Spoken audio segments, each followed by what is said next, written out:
Hello students, आप सभी का स्वागत है मेरे इस यूट्यूब चैनल पर। आज हम प्रश्नावली 13.1 को हल करते हैं। पहला प्रश्न क्या है? निम्न आलेख किसी अस्पताल में एक रोगी का प्रति घंटे लिया गया तापमान दर्शाता है।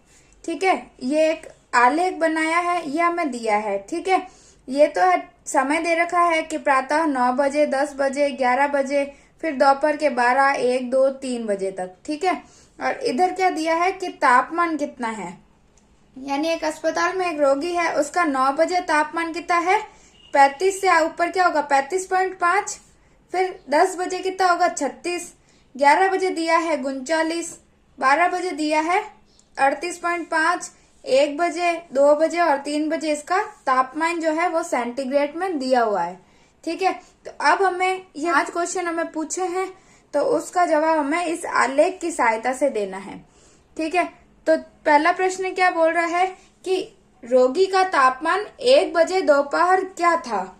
तो हम पहले समय देखते हैं, दोपहर 1 बजे। तो दोपहर के 1 बजे ये इसका देखें तो ये जहाँ पे कट रहा है, यानी यहाँ से और यहाँ से जो बिंदु मिल रहा है उसका तापमान देखना है। तो यहाँ से कितना है, यहाँ पे ये 36 और 37 के बीच में क्या होगा 36.5 होगा।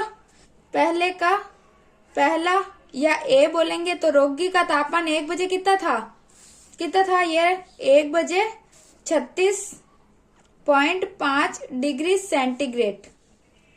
ठीक है, फिर दूसरा क्या है, रोगी का तापमान 38.5 डिग्री सेंटीग्रेड कब था। तो अब ये हमें तापमान दिया हुआ है, तो हम इधर से देखेंगे। समय दे रखा हो तो इधर नीचे से देखना है, और अगर तापमान दिया हुआ है तो इधर से देखना है। अब बोल रहा है 38.5, तो 38 ये रहा, तो इसका ऊपर ये 38.5 हो गया। ये कहाँ तक चल रहा है, ये यहाँ पे। ठीक है, यहाँ पे कितना है समय 12 बजे।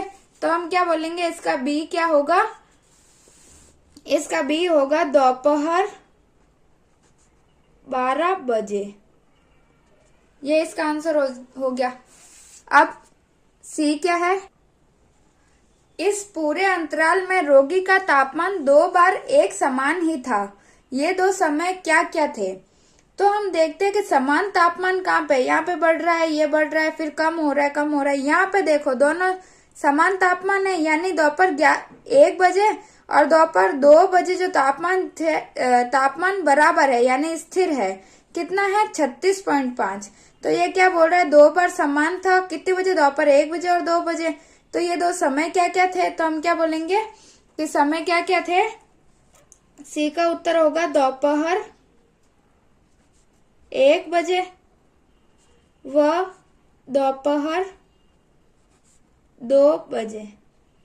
ये इसका उत्तर हो गया। फिर है डी क्या है, 1.30 यानी 1:30 बजे दोपहर रोगी का तापमान क्या था। तो 1:30 बजे कहाँ पे, यहाँ पे 1 बज रही है और इधर 2 बज रही है, तो 1 से आगे 1:30 ही बजेगी। इन दोनों 1 और 2 के बीच में क्या होगा 1.30 ही होगा, यानी 1:30 बजेगी यहाँ पे। तो ये बोल रहा है कि 1:30 बजे रोगी का तापमान क्या था। तो इधर से हमें ऊपर ऊपर ऊपर ऊपर जाएंगे, कहाँ पे, यहाँ पे।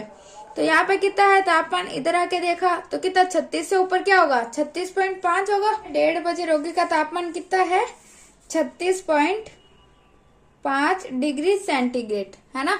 36.5 डिग्री सेंटीग्रेड है। फिर क्या बोल रहा है, इस निष्कर्ष पर आप कैसे पहुंचे। तो कैसे पहुंचे हम कि दोपहर 1 बजे और दोपहर 2 बजे दोनों ही समय में तापमान जो स्थिर है 36.5, तो 1 से 2 तक 36.5 है, तो 1:30 बजे भी 36.5 ही होगा। तो ये बोल रहा है कि निष्कर्ष पर कैसे पहुंचे। तो हम क्या बोलेंगे कि दोपहर 1 बजे से दोपहर 2 बजे तक तापमान 36.5 डिग्री सेंटीग्रेड स्थिर था। ठीक है, मतलब दोपहर 1 बजे से 2 बजे तक कितना था 36.5 ये था। इसलिए या अर्थात इसलिए 1:30 बजे तापमान 36.5 डिग्री सेंटीग्रेड होगा। ठीक है। अब ई क्या है, किन अंतरालों में रोगी का तापमान बढ़ने का रुझान दर्शाता है, मतलब किस समय में रोगी का तापमान जो है बढ़ रहा है। एक तो देखो यहाँ पे 9 बजे से 10 बजे में बढ़ रहा है, पहले था 35.5, फिर हो गया 36, फिर 10 से 11 बजे में भी बढ़ रहा है, 36 से सीधा 39 हो गया, फिर कम हो रहा है, फिर वापस कब बढ़ रहा है, दोपहर 2 से 3 बजे में बढ़ रहा है, जो 36 से 36.5 हो गया। ठीक है, तो ई का उत्तर हमारे पास क्या होगा, ई का उत्तर होगा एक तो प्रातः 9 बजे से प्रातः 10 बजे तक बढ़ रहा है। ठीक है, फिर प्रातः 10 बजे से प्रातः 11 बजे तक बढ़ रहा है, और कब बढ़ रहा है, दोपहर 2 बजे से दोपहर 3 बजे तक। ठीक है, इन तीनों समय में जो इसका टेम्परेचर है या तापमान जो है बढ़ने का रुझान है। ठीक है, तो पहले प्रश्न के ये 5 प्रश्न हमने सॉल्व कर दिए। अब हम देखते हैं दूसरा प्रश्न। एक निर्माता कंपनी की विभिन्न वर्षों में की गई बिक्री निम्न आलेख द्वारा दर्शाई गई है। ठीक है, यानी एक कंपनी है जिसने वर्ष 2002 में बिक्री की है 4 करोड़, ये 3 में इतने की, 4 में, 5 में और 6 में जो है ये करोड़ों में दे रखी है। ठीक है, ये बिक्री करोड़ रुपए में। अब हमें इनके प्रश्न के जवाब देने हैं। ठीक है, तो पहला प्रश्न क्या है, वर्ष 2002 में और वर्ष 2006 में कितनी बिक्री थी। तो पहले का दूसरे का ए, दूसरे का ए का भी पहला। 2002 में बिक्री कितनी थी, तो हमने यहाँ से देखा 2002, इसको ऊपर एक कहाँ पे मिल रही है, ये है 4 पे, तो यानी कितने में दे रखी है, करोड़ में है, तो यानी 4 करोड़।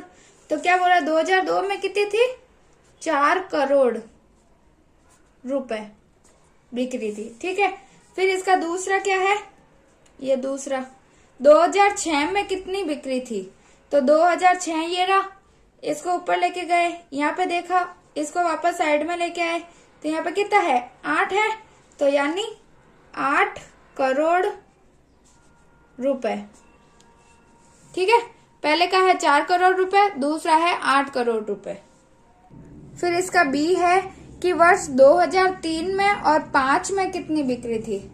ठीक है, तो यानी बी का पहला है 2003 में बिक्री कितनी थी, तो 2003 ये रहा, ये ऊपर कहाँ पे कट रहा है, ये यहाँ से, तो ये कितना, 6 और 8 के बीच में क्या आएगा, 7 ही आएगा, तो कितना होगा, 7 करोड़ रुपए, 7 करोड़ रुपए। फिर इसका दूसरा क्या है, 2005 में कितनी बिक्री थी, तो 2005 ये रहा, इससे ऊपर गए, यहाँ पे मिल रहा है, ये कहाँ जा रहा है, 10 पे। ठीक है, तो इसका क्या होगा, 10 करोड़ रुपए। फिर है सी प्रश्न क्या है, वर्ष 2002 तथा वर्ष 2006 की बिक्रियों में कितना अंतर था। तो 2002 ये रहा और 2006 में कितना अंतर है। तो पहले क्या करेंगे हम, सी का पहले हम करेंगे 2002 में बिक्री कितनी थी वो देख लेते हैं, और एक 2006 में बिक्री कितनी थी। तो 2002 में बिक्री कितनी है, ये 2002 की बिक्री कितनी आई, 4 करोड़, और 2006 में ये 2006 से देखे तो कितनी है यहाँ पे, 8 करोड़ रुपए, ये 8 करोड़, ये दोनों की बिक्री है। अब ये बोल रहा है कि कितना अंतर है, तो अंतर में हम क्या करते हैं, हमेशा घटाते हैं। तो 8 करोड़ में से 8 करोड़ माइनस 4 करोड़ करो अगर, तभी तो अंतर पता चलेगा। तो कितना आएंगे, 8 में से 4 गए तो कितने, 4 करोड़। तो यही हमारा आंसर हो गया। यानी ये बोल रहा है 2002 और 6 में कितना अंतर है, तो क्या बोलेंगे हम, 4 करोड़ रुपए का अंतर है। ठीक है। फिर लास्ट इसका डी क्या है, किस अंतराल में बिक्रियों का यह अंतर सबसे अधिक था। सबसे अधिक अंतराल कहाँ पे आ रहा है, यहाँ से। जैसे 2002 में देखो 4 करोड़ था, 3 में कितना आ गया, 7 करोड़, फिर 4 में वापस कम होके 6 करोड़, फिर 4 से 5 में कितना अंतर ज्यादा आ रहा है, जैसे 6 से सीधा 10 करोड़, यानी 4 करोड़ का इनमें अंतर आ रहा है। ठीक है। तो ये यही बोल रहा है कि किन बिक्रियों का अंतराल जो है सबसे अधिक था, तो हम क्या बोलेंगे, 2005 में। ठीक है, क्योंकि वो भी सबसे ज्यादा किसका है, 2005 में ही सबसे ज्यादा बिक्री हुई है 10 करोड़ की। ठीक है। तो हम क्या बोलेंगे कि ये बोल रहा है बिक्रियों का अंतर सबसे अधिक कब था, तो 2005 में।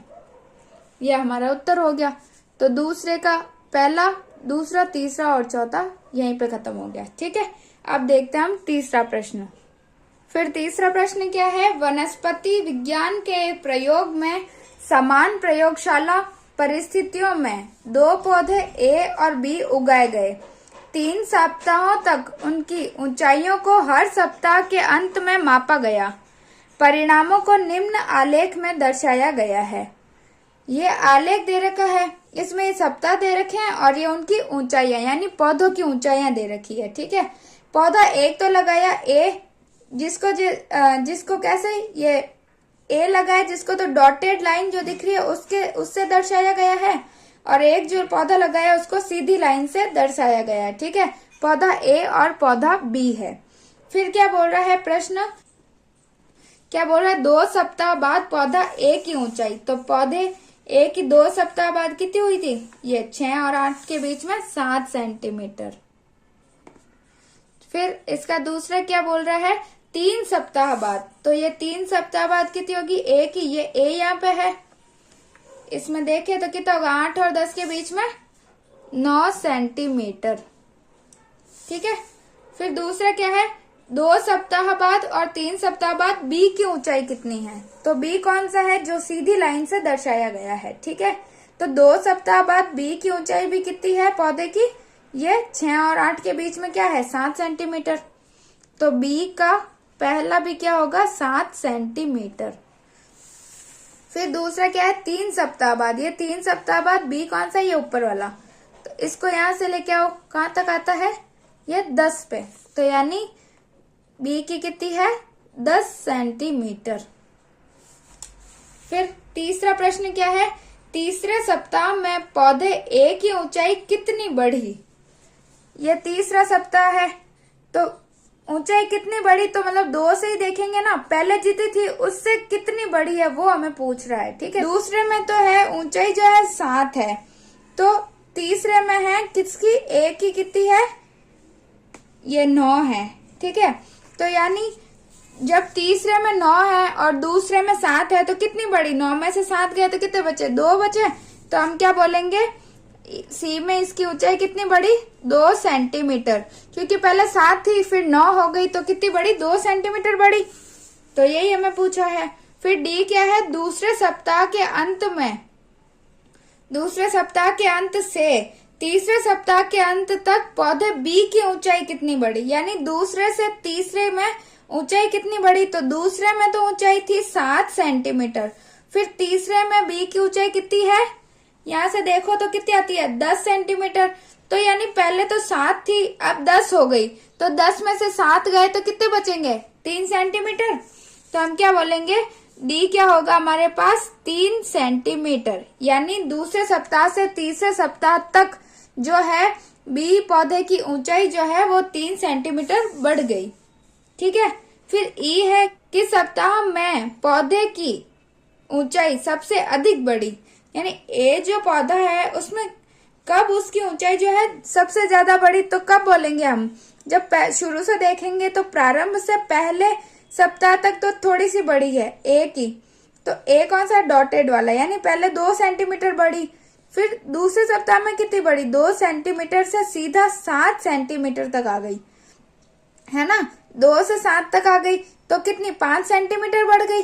फिर वापस अगर 2 को देखो, अब 7 से 9 यानी यहाँ तो 2 सेंटीमीटर बढ़ रही है, लेकिन जब पहले सप्ताह से दूसरे सप्ताह में जो है कितनी बढ़ रही है, 5 सेंटीमीटर बढ़ रही है। यानी कब सबसे ज्यादा बढ़ रही है, तो हम क्या बोलेंगे, दूसरे सप्ताह में। ई का उत्तर क्या होगा, दूसरे सप्ताह में। ठीक है, दूसरे सप्ताह में सबसे ज्यादा बढ़ रही है। ठीक है, फिर है एफ क्या है, किस सप्ताह में पौधे बी की ऊंचाई जो है सबसे कम बढ़ी है।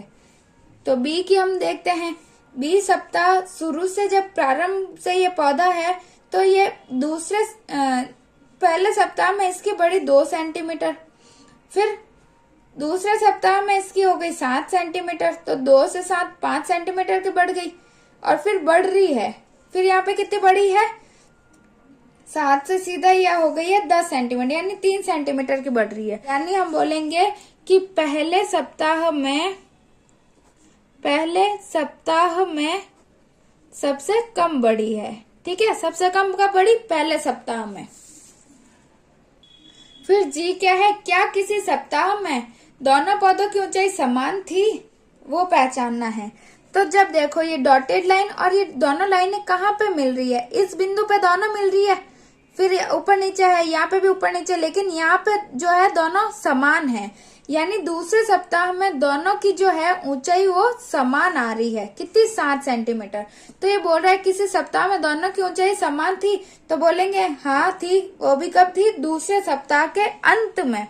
ठीक है, दूसरा सप्ताह जब शुरू हुआ तब तो बढ़ रही थी दोनों की अलग अलग, लेकिन जब दूसरा सप्ताह खत्म हुआ तब दोनों की जो है वो एक समान ऊंचाई आई। ठीक है, तो ये यही पूछ रहा है कब थी, तो हम क्या बोलेंगे, जी का उत्तर हमारे पास आएगा कि दूसरे सप्ताह के अंत में। यानी जब दूसरा सप्ताह खत्म हो रहा था तब दोनों की जो है ऊंचाइयां समान थी, वो भी कितनी थी, 7 सेंटीमीटर। ठीक है, तो इसके भी सारे प्रश्न हो गए। अब हम देखते हैं चौथा प्रश्न।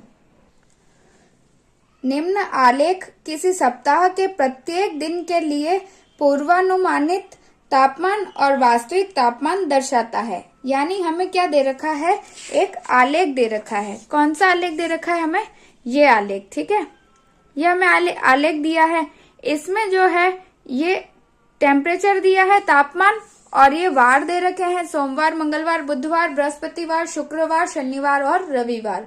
इनमें हमें पूर्वानुमानित यानी पहले से जो अनुमान लगाया है वो तापमान जो है वो डॉटेड लाइन से दिया है, और जो वास्तविक तापमान यानी जो उस दिन रियल में या वास्तव में जो तापमान था वो हमें ये सीधी लाइन से दर्शाया गया है। ठीक है, तो उसमें हमें जो 4 प्रश्न दे रखे हैं उनके उत्तर देने हैं इस आलेख को देखकर। ठीक है, तो ये प्रश्न मैंने लिख दिए यहाँ पे। पहला प्रश्न क्या है, किस दिन पूर्वानुमानित तापमान और वास्तविक तापमान समान था। समान तापमान कब कब है, यहाँ पे देखो दोनों अलग अलग है, इधर जाके दोनों समान है, क्योंकि डॉटेड लाइन और ये लाइन दोनों यहाँ पे मिल रही है, यानी यहाँ पे समान तापमान है। तो कब है वो, एक मंगलवार को। ठीक है, तो एक तो कब है, मंगलवार को। और देखिए अगर हम आगे, तो यहाँ पे तापमान अलग है, फिर आगे यहाँ पे अलग है, फिर आगे यहाँ पे जब शुक्रवार है तब भी दोनों का तापमान समान है, यहाँ पे भी अलग है, फिर यहाँ पे वापस मिल रहे, तो तब क्या है, रविवार। यानी मंगलवार, शुक्रवार और रविवार, मंगलवार, शुक्रवार और रविवार को तापमान जो है वास्तविक तापमान और पूर्वानुमानित तापमान जो है समान है। कब कब है, मंगलवार को, शुक्रवार को और रविवार को। फिर अगला प्रश्न क्या है, सप्ताह में पूर्वानुमानित अधिकतम तापमान क्या था। पूर्वानुमानित तापमान कौन सा है, जो डॉटेड लाइन से दिया हुआ है।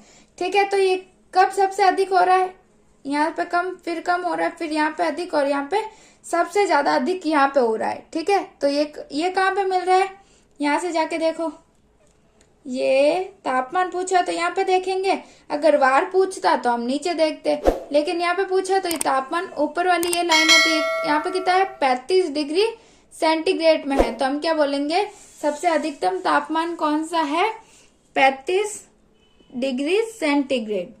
ठीक है, दूसरे का आंसर क्या होगा, 35 डिग्री सेंटीग्रेड। फिर है तीसरा, सप्ताह में वास्तविक न्यूनतम तापमान क्या था। अब देखना है वास्तविक, वास्तविक कौन सा है, ये सीधी लाइन से जो दर्शाया गया है, वो भी न्यूनतम तापमान। तो इसका इधर ये ज्यादा है, फिर इससे ज्यादा हो रहा है, फिर ज्यादा, फिर ये कम, फिर बढ़ ही रहा है। तो कम, सबसे कम यहाँ पे है। देखो यहाँ से देखो कितना है, 15, और जब शुरू हुआ तब क्या 15 से ज्यादा था, यानी न्यूनतम तो कौन सा हुआ, यही हुआ। तो ये न्यूनतम तापमान कितना है, हमें वार पूछते हैं तो हम नीचे देखते, लेकिन हमें तापमान पूछा है तो हम क्या करेंगे, इस साइड में देखेंगे। इसकी सीध में आगे चलो तो क्या आता है, 15 डिग्री, यानी न्यूनतम तापमान कितना आएगा हमारे पास, 15 डिग्री सेंटीग्रेड, जो क्या है सबसे कम तापमान है। ठीक है, अगला प्रश्न है, किस दिन वास्तविक तापमान और पूर्वानुमानित तापमान में अंतर सर्वाधिक था। यानी वो कौन सा दिन था जब पूर्वानुमानित तापमान और वास्तविक तापमान में अंतर जो है वो सबसे ज्यादा था। पहले यहाँ पे देखो अंतर कितना आ रहा है, कम है। इधर ये 15 से 20 है, यानी इसके बीच में क्या आएगा, यहाँ पे बीच में 5 का डिफरेंस है, यानी ये 2.5 पे हुआ। तो 15 और 2.5 कितने हुए, 17.5। तो पहले इन दोनों में डिफरेंस कितना हुआ, 2.5 का हुआ। ठीक है, यानी 2.5 का, 2.5 सेंटीग्रेड का। फिर यहाँ पे देखो अंतर, यहाँ पे तो सेम आ रहा है, यहाँ पे अंतर कितना हुआ, यहाँ पे पहले था 25 और फिर यहाँ पे था 30, यानी 5 डिग्री सेंटीग्रेड का था। इधर 2.5 का था, इधर 5 का हो गया। फिर इधर से अलग अलग वापस इधर डिफरेंस आ गया। तो यहाँ पे कितना था, यहाँ पे तो 15 डिग्री था और यहाँ पे था 22.5। तो 15 और 22.5 में कितना डिफरेंस हुआ, 7.5 का हुआ। तो इधर 7.5 डिग्री का हो गया। फिर आगे और कहीं डिफरेंस है, यहाँ पे है। यहाँ पे देखो पहले यहाँ पे कितना था, 25 डिग्री था और इधर कितना है 30 डिग्री, यानी यहाँ पे 5 डिग्री सेंटीग्रेड का। इधर 2.5 का था, इधर भी 5 का था, इधर भी 5 का है, लेकिन इधर क्या था 7 डिग्री का, 7.5 डिग्री सेंटीग्रेड का तापमान का अंतर था। तो ये यही बोल रहा है कि कहाँ पर सबसे ज्यादा डिफरेंस है। ठीक है, इन दोनों के बीच सबसे ज्यादा डिफरेंस कहाँ पे है, और वो भी हमें बोल रहा है किस दिन पूछा है हमें। ठीक है, तापमान नहीं पूछा है हमें, वो वार पूछा है। तो हम क्या बोलेंगे, ये कौन सा वार है, इसमें नीचे जाके देखो कहाँ पे है ये लाइन, यहाँ पे, यानी बृहस्पतिवार। तो कौन से दिन सर्वाधिक तापमान में मतलब अंतर जो है वो सर्वाधिक था, तो हम क्या बोलेंगे, बृहस्पतिवार। तो चौथे का उत्तर क्या होगा हमारे पास, बृहस्पतिवार को जो है वास्तविक तापमान और पूर्वानुमानित तापमान में अंतर सर्वाधिक था। ठीक है, पांचवा प्रश्न क्या है, निम्न तालिका प्रयोग कर एक रेखिक आलेख बनाइए। अभी तो हमें आलेख दे रखे थे, अब हमें क्या करना है, ये जो ए है और बी है इन दोनों के हमें आलेख बनाने हैं। तो आलेख किस पे बनाएंगे हम, ग्राफ पेपर पे। तो चलिए बनाते हैं। तो आलेख बनाने के लिए क्या करेंगे, हम एक ग्राफ पेपर ले लेते हैं। ठीक है, सबसे पहले क्या करते हैं हम क्या करेंगे, जो वर्ष है उसको तो एक्स अक्ष पे लेंगे और जो दिन है उसको वाई अक्ष पे लेंगे। तो पहले हम क्या करते हैं, एक्स अक्ष पे एक खींचते हैं लाइन। ठीक है, लाइन बनाते हैं। ये मैंने लिया एक्स अक्ष, ये मेरा क्या है एक्स अक्ष, और दूसरा मैंने इधर लिया, वो कौन सा अक्ष होगा, वाई अक्ष। जब भी ग्राफ बनाए तो सबसे पहले हमें लिखना होता है पैमाना। ठीक है, सबसे पहले यहाँ से 0 से ये एक्स अक्ष वाई अक्ष ले लिया। अब एक्स अक्ष पे मैं क्या ले रही हूँ, वर्ष ले रही हूँ, तो मैंने लिख दिया वर्ष। और वाई अक्ष पे मैं क्या ले रही हूँ, दिन ले रही हूँ, तो मैंने यहाँ लिख दिया दिन। ठीक है, ये वर्ष और ये दिन। अब वर्ष जो है 2000, 3, 4, 5, 6 है। ठीक है, तो मुझे जरूरत नहीं है कि मैं 1 से लूं, मुझे 3 से दे रखा तो मैं 3 से भी ले सकती हूँ। ठीक है, तो मैंने 2 के छोड़ के फिर मैंने लिया 2 ये कोष्ठक छोड़ के मैंने लिया है। तो 2 कोष्ठक छोड़े, ये 2003, फिर 2 छोड़े 2004, फिर 2 छोड़े 2005, फिर 2 छोड़ के 2006। ठीक है, ये मैंने वर्ष ले लिए। हमें इसमें ये ध्यान रखना है कि अगर मैंने शुरू में 2 कोष्ठक छोड़े तो फिर मुझे हर में 2 ही छोड़ना है। ऐसा नहीं करना है कि पहले यहाँ 2 छोड़ दिया, फिर 1 छोड़ दिया, फिर 2 छोड़ दिया। नहीं, जो पैमाना होता है वो हमेशा स्थिर रखना है। 2 छोड़ रहे हैं तो सब जगह 2 ही छोड़ना है। ठीक है, वो एक्स अक्ष पे, वाई अक्ष पे पैमाना अलग होता है। ठीक है, तो अब y अक्ष पे क्या लूं, मेरे पास दिन तो है 8, 10, 5 और 12, तो मैं कैसे ले लेती हूँ, मैं दो दो के गैप से ले लेती हूँ। ठीक है, इसमें हम ऐसे नहीं कर सकते कि 5 ले लिया फिर 8 ले लिया फिर 10 ले लिया, नहीं, पैमाना तो एक जैसा ही होगा। तो जैसे x अक्ष पे मैंने लिया वैसे y अक्ष पे भी मैं दो दो का ले लेती हूँ, यानी एक कोष्ठक को छोड़ के मैं 2 इकाई ले लेती हूँ। ठीक है, तो मैंने यहाँ लिया 2 दिन, फिर मैंने एक छोड़ के 4, फिर एक छोड़ के 6, एक छोड़ के 8, फिर एक छोड़ के 10, फिर एक छोड़ के 12। ठीक है, मैंने क्या क्या किया है, मैंने एक एक कोष्ठक छोड़ के दो दो दिनों का गैप लिया है। ठीक है, मैं चाहूं तो 1, 2, 3, 4 ऐसे भी ले सकती हूँ। ठीक है, और अब सबसे पहले लिखने के बाद क्या करना होता है, सबसे पहले लिखते हैं हम पैमाना लिखना होता है हमें। ठीक है, एग्जाम में अगर हम पैमाना नहीं लिखते तो उसके नंबर कटते हैं। ठीक है, तो पैमाना सबसे पहले लिखना है और पैमाना भी लिखना आना चाहिए। पैमाना कैसे लिखते हैं कि हम सबसे पहले एक्स अक्ष को देखेंगे, तो इधर लिखते हैं एक्स अक्ष पर, यानी एक्स अक्ष पर हम क्या क्या ले रहे हैं। तो एक्स अक्ष पर मैंने क्या लिया है, 2 कोष्ठक छोड़े तो मतलब 2 इकाई, 1 कोष्ठक छोड़ा तो मतलब 1 इकाई।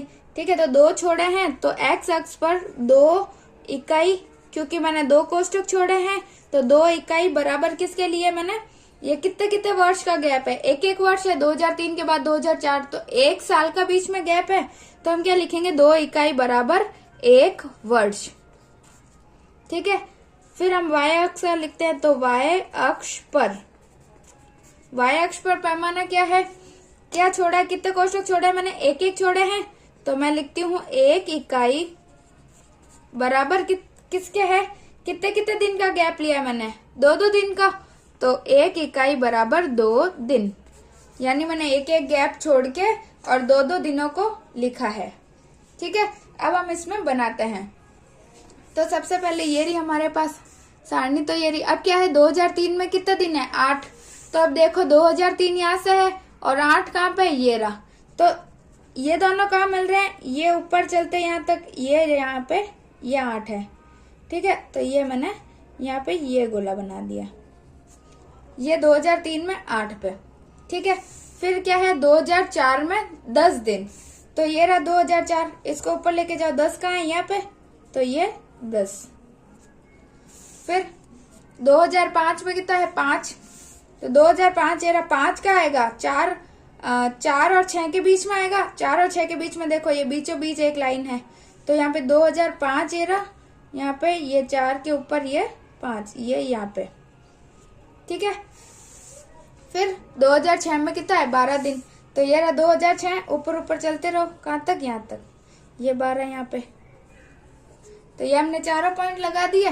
तो अगर इसको ड्रॉ करना चाहो तो आप ड्रॉ कर सकते हो। तो अगर मैं इसको ड्रॉ करूँ तो कैसा आ रहा है पैमाना, पहले यहाँ, फिर ये नीचे, फिर ये वापस ऊपर, तो इस प्रकार ये पैमाना बनेगा। ठीक है, तो ये कौन सा था हमारे पास, 5वें का A। अब हम B देखते हैं। फिर 5वें के B में हमें क्या दे रखा है, वर्ष 2003, 4, 5, 6 और 7। इनमें एक गांव में पुरुष और स्त्रियों की संख्या दे रखी है, वो भी हजारों में दे रखी है। यानी 2003 में पुरुषों की संख्या थी 12,000 और स्त्रियों की कितनी थी, 11.3 हजार। ऐसे ही 2004, 5, 6 और 7 में पुरुषों और स्त्रियों की जो संख्या है वो दे रखी है। ठीक है, तो हम आलेख बनाते हैं। तो ये 0 से शुरू करते हैं, x और y अक्ष। अब हम नीचे क्या लिखते हैं, हम नीचे तो लेंगे वर्ष ले लेंगे और यहाँ पे क्या लेंगे, हम पुरुषों और स्त्रियों की संख्या है, तो हम क्या लिखते हैं यहाँ पे संख्या, क्योंकि हम संख्या ले रहे हैं इसीलिए संख्या, और किस में, हजारों में, क्योंकि हजार में ही हमें दे रखी है इसीलिए मैंने यहाँ पे लिख दिया। नहीं तो हमें बार बार लिखना पड़ेगा, 2000, 3000 ऐसा नहीं करेंगे। ठीक है, एक बार में ही हमने लिख दिया। अब वर्ष कौन कौन से दे रखे हैं, 2003, 4, 5, 6 और 7। तो मैंने 2 कोष्ठक छोड़ा, यहाँ पे लिया 2003, फिर 2 छोड़ा 2004, फिर 2 छोड़ा 2005, फिर 2 छोड़ा 2006, फिर 2 छोड़ा 2007। ठीक है, क्योंकि इसमें स्त्रियों की संख्या दे रखी है 11 से और लास्ट कितनी दे रखी है हमें, 13.6 तक। तो हम कितना ले लेते हैं, 13.6 तक है, यानी 14 तक ले लेते हैं। तो हम क्या करते हैं, 2-2 का गैप से लेते हैं, तो लेते हैं 11 से 11, फिर 2 छोड़ा, फिर 12, फिर 2, फिर 13 और फिर 2 और छोड़ के 14। ठीक है, यहां तक ले लिया। अब क्या करना है, पैमाना लिखना है। तो पैमाना लिखते हैं। पैमाना क्या लिखे मैं, एक्स अक्ष पर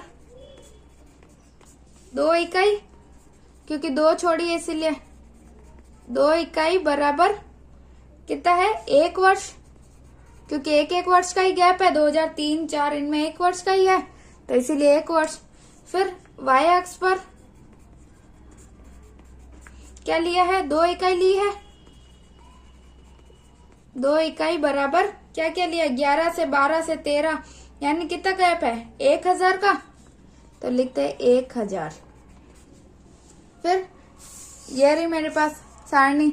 सबसे पहले क्या है, हम क्या करते हैं, पुरुषों की संख्या और स्त्रियों की संख्या। तो पहले हम क्या करते हैं, पुरुषों की संख्या को ड्रॉ करते हैं। ठीक है, तो 2003 में पुरुषों की संख्या कितनी थी, 12, तो ये रहा 2003, 12 कहाँ है, ये रहा, ये 12।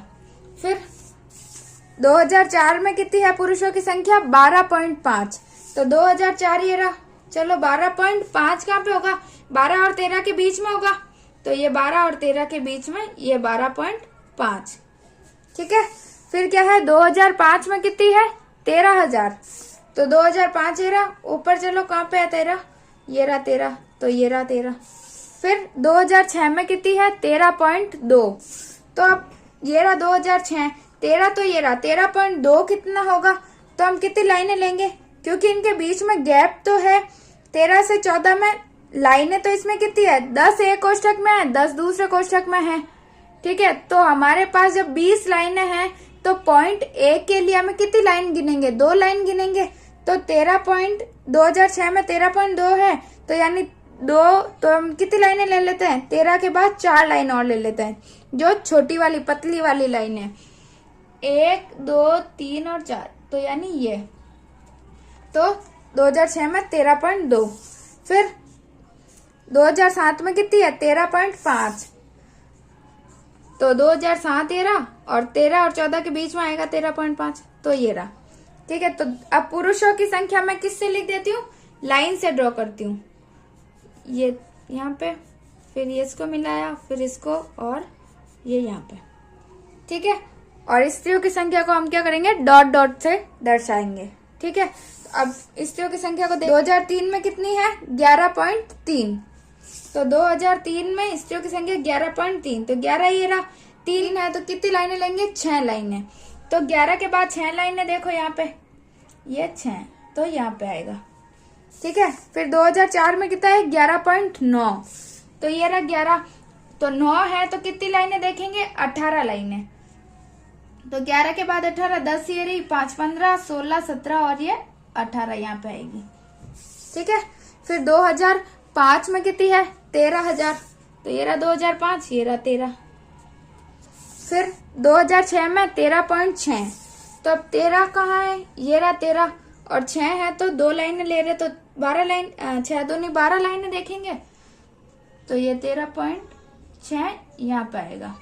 ठीक है, फिर 2007 में कितनी है, 12.8, यानी 2007 ये रहा, 12 कहाँ है, ये रहा 12, ये 12 के बाद 0.8 है, 8 दूनी 16, 16 लाइनें देखो, 10 ये 5 ये और ये 16, तो ये ऐसे बना।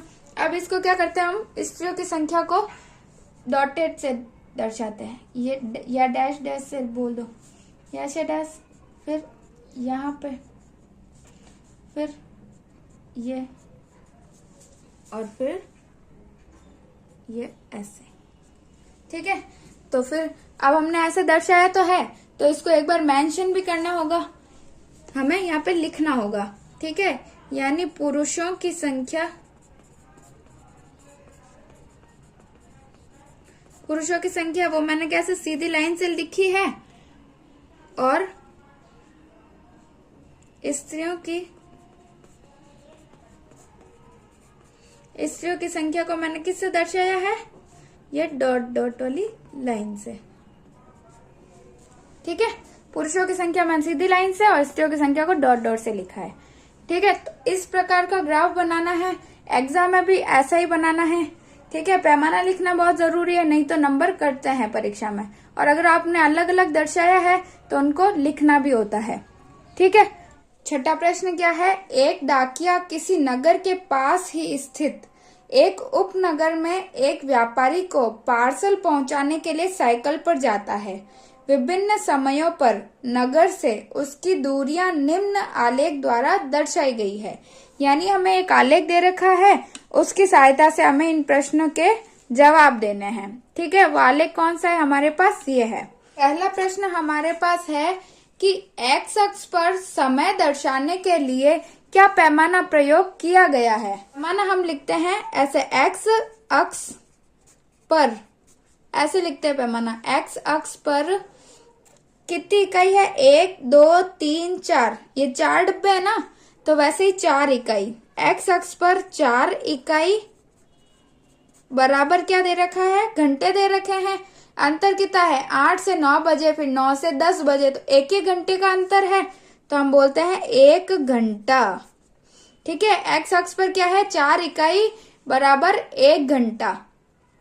फिर बोले वाई अक्ष पर, तो हम लिखते हैं वाई अक्ष पर कितनी इकाइयां है, केवल 1 इकाई है, तो 1 इकाई बराबर कितना दे रखा है, 2 फिर 4, यानी 2 का अंतर है। और क्या दे रखी है, दूरी है किलोमीटर में, तो 2 किलोमीटर।